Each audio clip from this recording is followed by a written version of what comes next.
Isang mabiyayang araw ang muli ko pong pagbati sa bawat isa na maaabot po ng tinig na ito. Pagpalain po kayo ng Panginoon at lalo pa po tayong pagpapala dahil tayo po ngayon ay tutunghay ng salita ng Panginoon. At samahan po ninyo akong muli sa panimulang panalangin.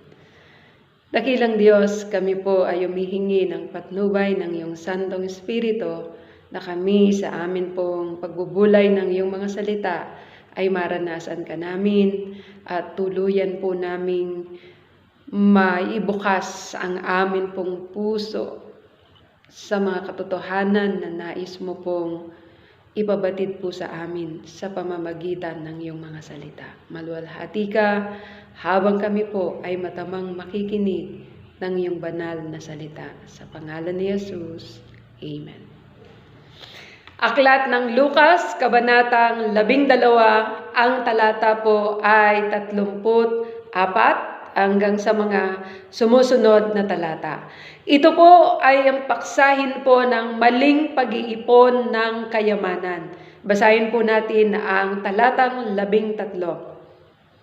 Sinabi kay Jesus ng isa sa mga naroon, Guro, iutos nga po ninyo sa aking kapatid na ibigay niya sa akin ang bahagi ng aking mana.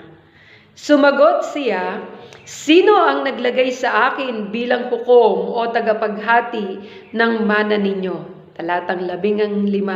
At sinabi niya sa kanilang lahat, mag-ingat kayo sa lahat ng uri ng kasakiman, sapagkat ang buhay ng tao ay wala sa dami ng kayamanan.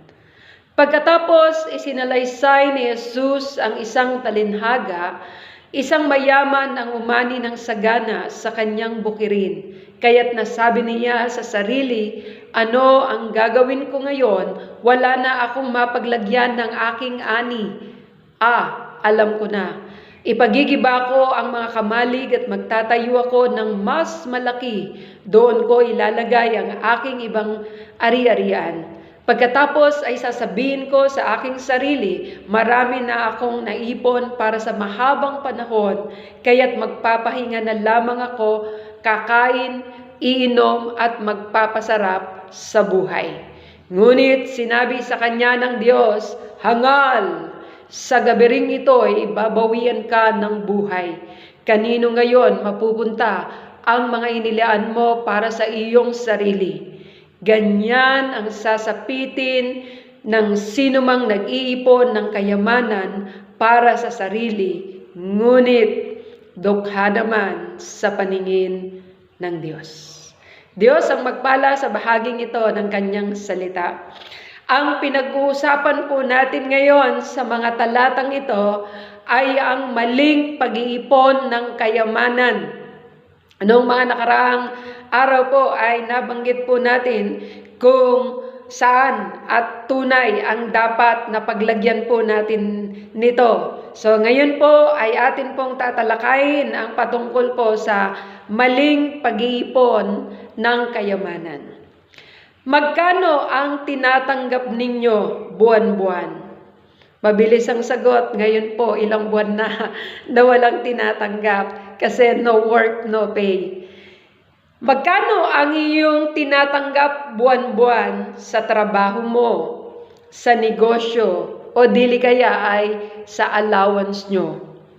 Magkano naman dito ang ibinibigay mo sa church, tithes and offering? Hindi ba kasali ang iba sa mga bagay na ibinibigay nyo? No po?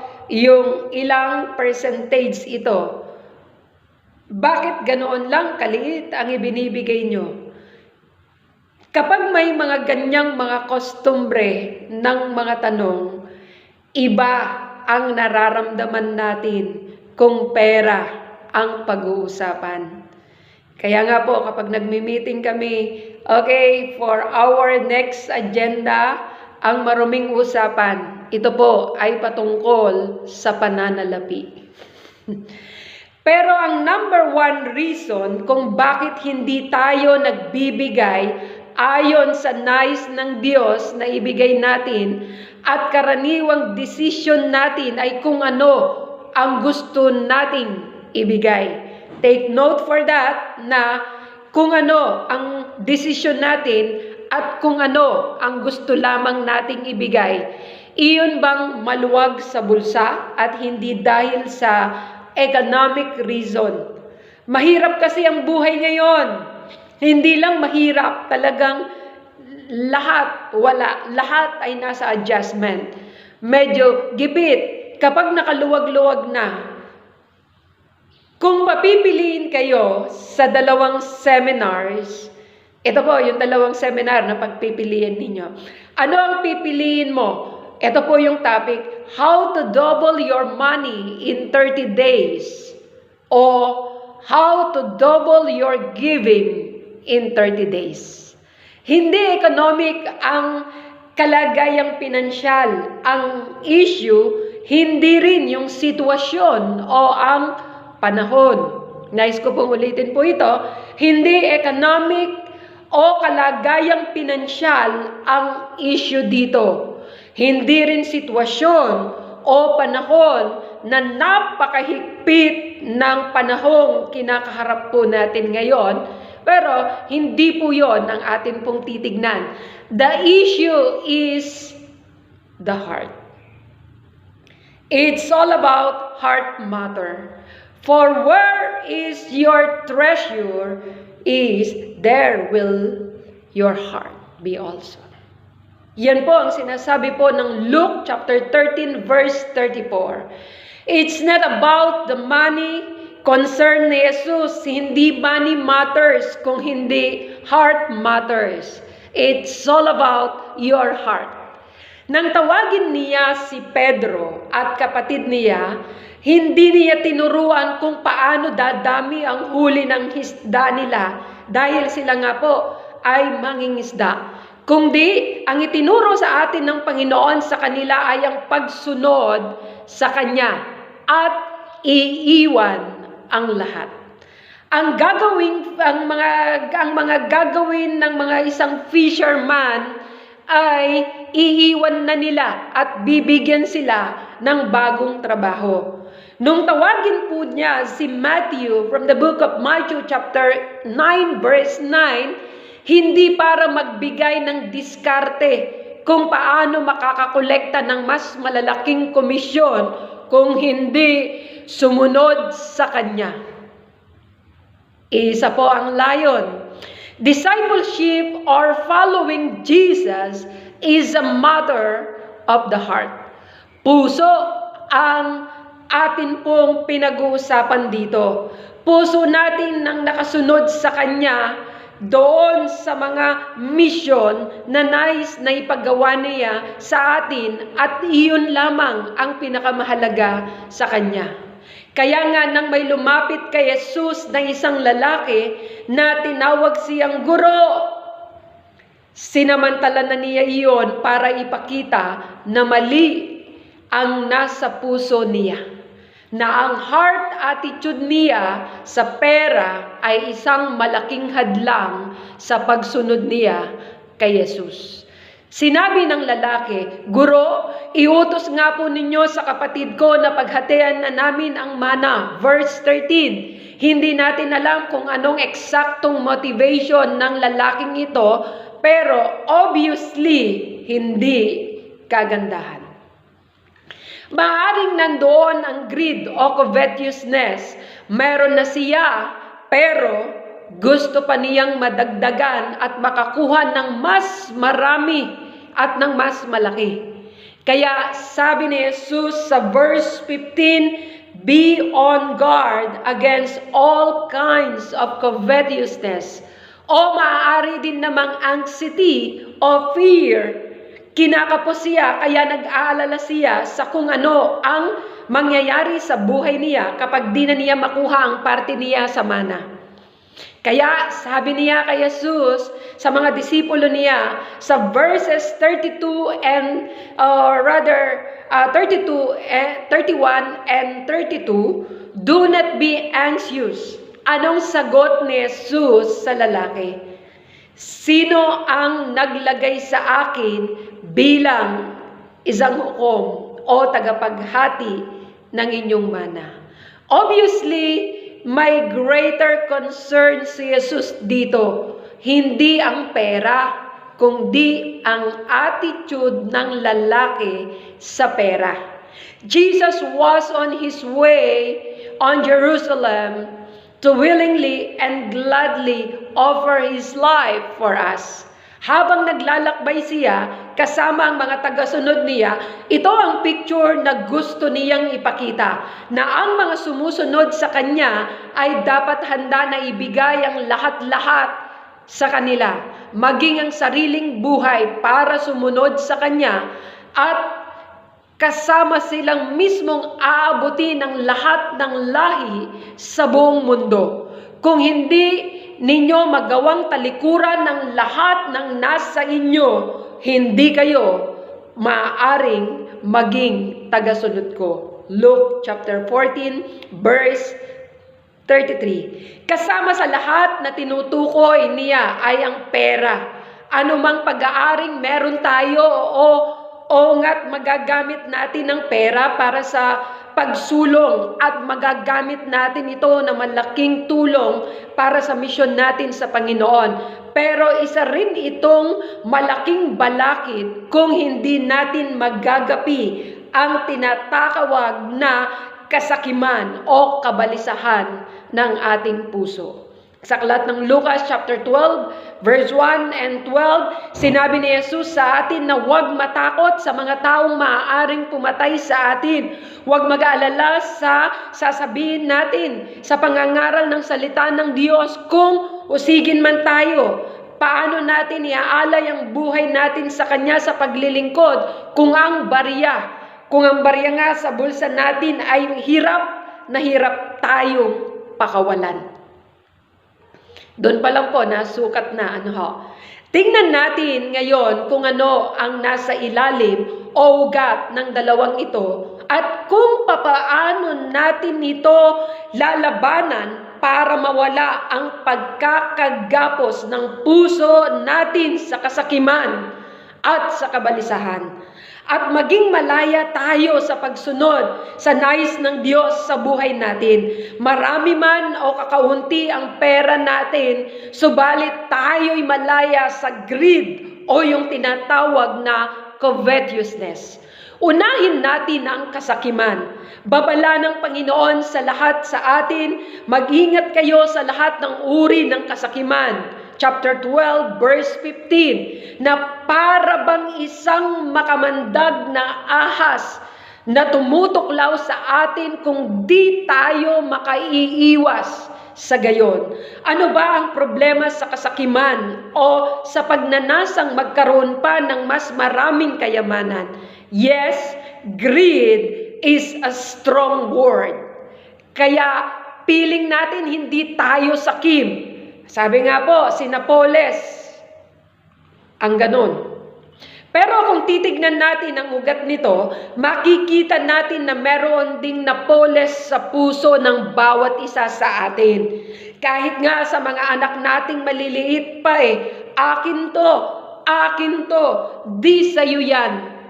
Tulad ng ahas na nagsabi ng kasinungalingan kay Eva na kanya namang pinaniwalaan. Ang kasakiman ay naguugat din sa paniniwala sa mga kasinungalingan na may kinalaman sa tatlong pangangailangan ng tao. Number 1, yun pong tinatawag na sustenance. Naniniwala tayo sa kasinungalingan na mas ahaba ang buhay natin kung marami tayong pera. O ang sukatan ng buhay ng isang tao ay nasa dami ng kanyang pera. Pero taliwas iyon sa sinasabi ng Panginoon. Ang buhay ng tao ay hindi nasusukat sa dami ng pera o sa dami ng pag-aari nito. Verse 15, kung ang buhay mo ay nasusukat sa dami ng pera mo, tulad ka ng lalaki na ikinukwento ni Jesus sa verses 16 to 18, sobra-sobra ang ani niya. Pinag-iisipan pa kung ano ang gagawin sa sobra, hindi man lang naisip ang maraming taong nangangailangan. Nagpagawa pa siya ng mga bodega para hindi mawala ang ani niya. Sa isip-isip niya, akin ang lahat ng ito. Kailangan ko to sa mga sumusunod na araw para naman masabi ng iba na successful ako. Tingnan po natin yung satisfaction na akala ng tao. Una, yung greed o yung covetousness.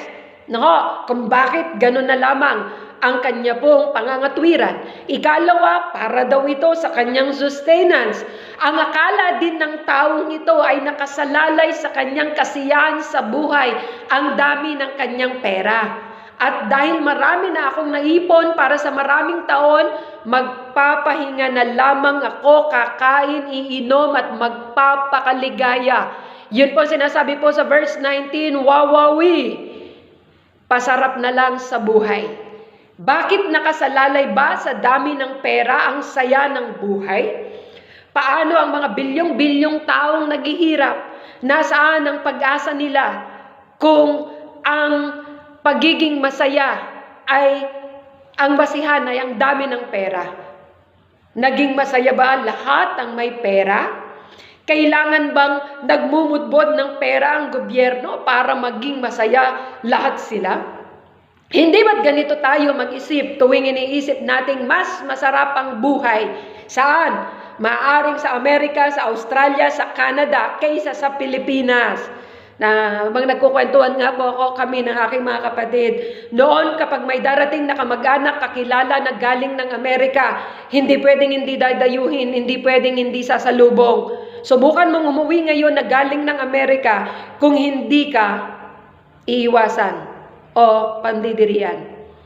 Kahit wala ka yung sinasabi po na nakakahawang sakit. Marami po ang nag-abroad. Hindi ko sinasabing lahat. They were motivated na nandun yung greed, not by the need to follow the will of God. Kahit pa bukang bibig nila kung kalooban ng Diyos. Yan po minsan yung scapegoat natin. Kung kalooban ba ng Diyos But the truth is, they were motivated by greed, not by the need to follow the will of God. Samantalang sila lamang talaga ang may gusto nun. Bakit? The other one is for their security. Ang problema sa lalaki sa kwento at sinabi namang problema ng karamihan sa atin, akala natin secured tayo. Ang future natin, ang kinabukasan ng mga anak natin kung marami na tayong pera. Kung gaano ang iniisip mo, you are full. Hindi ako ang may sabi niyan. Sino? Ang Diyos ang nagsabi niyan sa lalaki sa kwento ni Jesus. Ang wika niya, hangal! Ngayong gabi ay babawian ka ng iyong buhay. Kanino mapupunta ang lahat ng naipon mo para sa iyong sarili? Verse 20, nasaan ngayon ang tinatawag na security? Hindi pera ang makapagpapahaba at makapagbibigay kahulugan sa buhay mo. Hindi pera ang dahilan ng kasiyahan mo. Hindi pera ang magbibigay sa iyo ng security. Kung ganon ang iniisip mo, maghahari ang kasakiman sa puso mo at ito ang magpapahamak sa iyo. Ora mismo, ito ang katotohanan. Sabi ni Jesus, ganyan ang sasapitin o mangyayari sa taong nagpapayaman sa sarili dahil sa kasakiman. Ngunit mahirap naman sa paningin ng Diyos. So in verse 21, obviously the problem with greed is that you are making money your God. You worship money, it is not a heart of worship issue. Bakit? Kasi andun yung anxiety, andun yung fear. Ganon din naman ang mga kabalisahan. Medyo kabilang anggulo, sa mga kabilang anggulo, nandoon talaga na hindi natin kayang i-overcome yung mga kabalisahan. Tayo, kapag may kailangan tayo, may mga bayarin tayo ngayon, pero walang perang dumarating, kapos. Tapos natatakot tayo sa darating na mga singilin o mga bayarin natin. O kapag naging kabog na ng dibdib mo ang mga bagay na yan, maaaring magdulot pa sa iyo yan ng heart attack. O kung meron ka naman ngayong nag-aalala ka sa darating na bukas, wala ka ng panggastos o pambili ng pagkain o pambayad sa school. Kapag nararamdaman na natin iyan, sinusuway na natin ang nais ng Panginoon. Kasi ang sabi po ng salita niya, huwag kayong mag-alala. Verse 22. Huwag kayong mag-alala. Huwag kayong matakot. Verse 32. Bakit? Kasi tulad din ng kasakiman ang kabalisahan. Oh. Tulad din ng kasakiman ang kabalisahan ay naguugat sa isang pusong paniniwala sa kasinungalingan na kulang ka kapag wala ka o kakaunti lang ang pera mo. Bakit po? Kasi nga po, we are looking doon sa kung ano yung sustenance na sinasabi.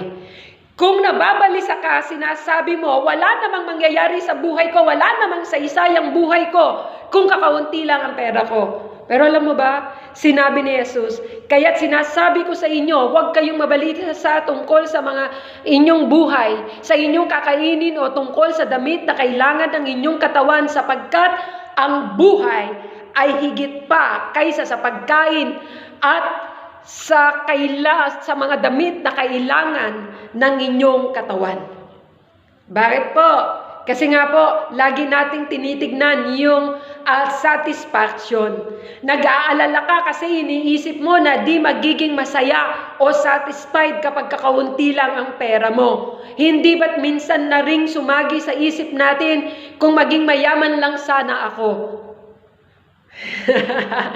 Tumutulad din tayo kung ganoon sa mga taong di kumikilala sa Diyos. All the nation of the world seeks, pursue, dream, make it their ambition and passion. After these things, doon na nila hinahanap yung seguridad nila. Nag-aalala ka kasi feeling mo magiging secured ka lang kung marami ang pera mo. Kung kakaunti, you are feeling insecure. Pero sabi ng Panginoon, wala naman tayong magagawa to feel secure. Walang ligtas na lugar sa mundong ito. Kahit anong effort pa natin na alalahanin at pagsikapang mapunan ang tingin nating mga kailangan natin, wala rin pong kabuluhan. Ang lahat po'y mauuwi lang sa baliwala. Sino sa inyo ang makapagpapahaba ng kanyang buhay ng higit kakaunti sa pamamagitan lamang ng pag-aalala? Verse 25. Kaya sabi ni Jesus sa verse 26, there's no point in being worried. Ito pa nga ang makapagpapaiksi ng buhay mo. Ang tanong, sino ang Diyos natin? Sino tayo kaugnay nun? Tingnan po natin, who is our Creator? Ang Diyos ang manlilikha. Tayo ang pinaka-espesyal sa lahat ng kanyang nilikha. Tandaan mo yan, kapatid. Honor ng buhay mo ay ang Diyos. Ang Diyos ang nagmamay-ari ng lahat. Tayo ay dapat lamang magtiwala sa Kanya. He is our sovereign Lord. Ang Diyos ang may hawak ng buhay natin. Tayo ay nasa Kanyang mga kamay. He is our Heavenly Father. Ang Diyos ang ating amang nagkakaloob ng pangangailangan natin.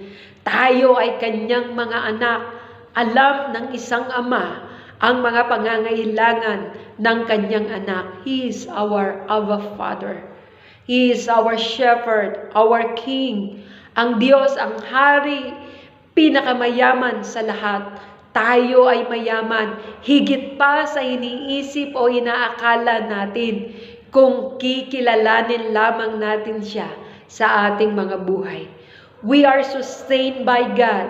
We sell our possession. We are satisfied in God. We have supply. We supply the needs of others dahil alam natin saganang mga biyaya ng Panginoon sa atin. We are secured in God. We save for eternity. Hindi naman masamang mag-ipon at mag-invest. Pero hindi natin pwedeng gawing batayan iyon ng security natin. Mawawala din ang mga bagay na iyan, pero kung ipapamigay natin para maipalaganap ang good news of the kingdom of God, hindi masasayang iyon, hindi maluluma iyon, hindi mananakaw iyon. It's secured in our bank account in heaven. And one day we will reap God's gracious reward for how we use our money.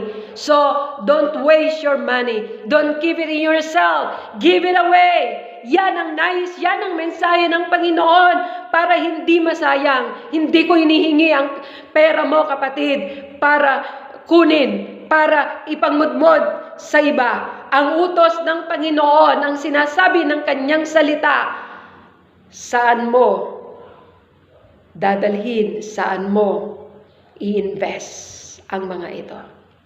Tandaan natin ang sabi ni Jesus, where your treasure is, there will your heart be also. Verse 34. Hindi kailangan ng Diyos ang pera mo. Sa Kanya naman iyan eh. He wants your heart to be in the right place. At susunod iyang puso natin kung saan natin dadalhin ang pera natin. Subukan mong dalhin ang 30,000 mo sa pagbili ng isang bagong iPhone. Di ba't ang puso mo kasunod nun? Ingat na ingat ka doon kapag nasira o na-virus o nawala, sobrang affected ka. Subukan mo namang dalhin ito sa church at sa pagtupad ng misyong ibibigay ng Diyos sa atin na abutin ang lahat ng lahi para sila rin ay magpuri sa Diyos. Ang puso mo nakasunod sa church at sa misyon nito.